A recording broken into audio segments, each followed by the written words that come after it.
All right, let's get into the brow aftercare. I get this question a lot about what is the aftercare and what to expect with the aftercare brows. So I always tell anybody that calls me, if you have a big event coming up, so if you have a wedding, if you have a vacation in Mexico where you're going to be in the sun a lot, you're going to be swimming, you're going to be in the ocean, don't come and get your brows done because you're going to be scabbing the first 2 weeks. So what to expect is day one, they are going to look beautiful. You're going to love them day one.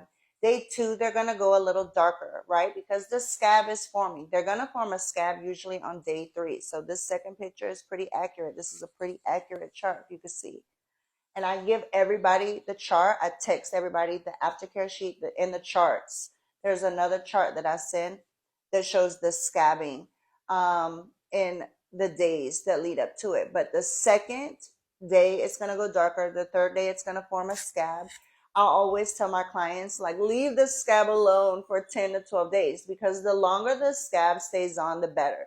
So it's going to be a thin scab. I always recommend clients to wash on the first day. We want you to get that blood and lymph fluid off. It's just going to be a little bit at the top. We want you to get that blood and lymph fluid and excess pigment off so you have a very thin scab. It's just going to be a very thin one. I want you to leave that scab on for 10 to 12 days. Don't pick it. Let it crack. Let it fall off on its own. Don't be rough with it. Don't take your shirts off rough. Don't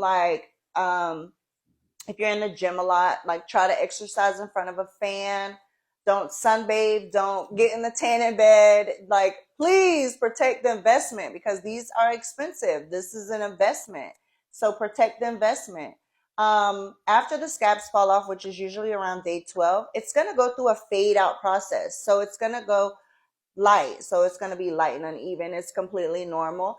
They're going to go through a disappear phase and they usually reappear around the end of week 3. So this is completely normal. The skin cycles every 28 days. So the color is rising back to the top.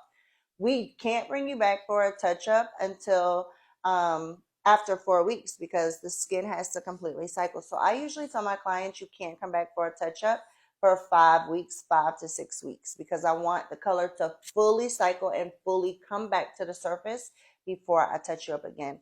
So I can make sure it's fully accurate. So this is the healing process of brows. So give yourself time and grace that first 2 weeks especially. I hope this helps somebody, and follow me for more tips and tricks on permanent cosmetics. Thank you.